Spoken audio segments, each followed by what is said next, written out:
अस्सलामुअलैकुम नाज़रीन, JN news HD के साथ मैं हूं नाइला भट्टी। नजर डालते हैं आज की अहम खबरों पर। खबर शामिल करते हैं डस्का से। हमारे नुमाइंदे मोहम्मद फयाज अंसारी की रिपोर्ट के मुताबिक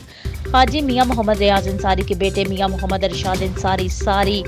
और हमारे नुमाइंदे मोहम्मद फयाज अंसारी के भाई की शादी की तकरीबात बहुत ही प्यार मोहब्बत और खलूस के साथ हुई, जिसमें मियां मोहम्मद बिलाल अंसारी, मोहम्मद अफजाल अंसारी, डॉक्टर शहजाद अंसारी, मोहम्मद शहबाज अंसारी, मियां मोहम्मद अहमद अंसारी, मियां मोहम्मद इश्तियाक अंसारी, इलामा इफ्तिहार रिजवी अंसारी, डॉक्टर मोहम्मद आजम अंसारी और फैसलाबाद मोहम्मद आसिफ अंसारी, जुल्करनैन हैदर अंसारी, मोहम्मद मुबशर अंसारी, हाजी मोहम्मद मुदस्सर अंसारी, मोहम्मद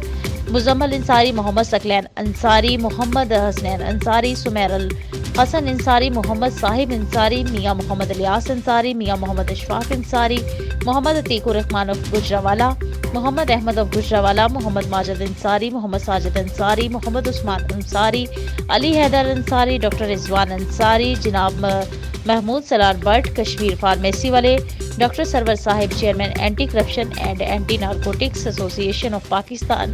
पंजाब, जनाब गुलाम मुस्तफ़ा कादरी, चेयरमैन बैनुल मज़ाहिब हम अंगियर, chairman fast media group Daska, Syed Ejaz Hussain Shah Naqvi, state life insurance corporation of Pakistan, area manager जनाब Abdul Sabur Ali Khan, express news bureau chief Rana Imran Sahib, general counsellor, इन सब शख्सियात ने शिरकत की। हाजी मियां मोहम्मद रियाज अंसारी, कारी मियां मोहम्मद बिलाल अंसारी और हमारे नुमाइंदे मोहम्मद फयाज अंसारी की तरफ से शादी में आने वाले हर मेहमान का दिल से शुक्रिया अदा करते हैं। अल्लाह ताला सबको हमेशा सलामत रखे और खुश रखे।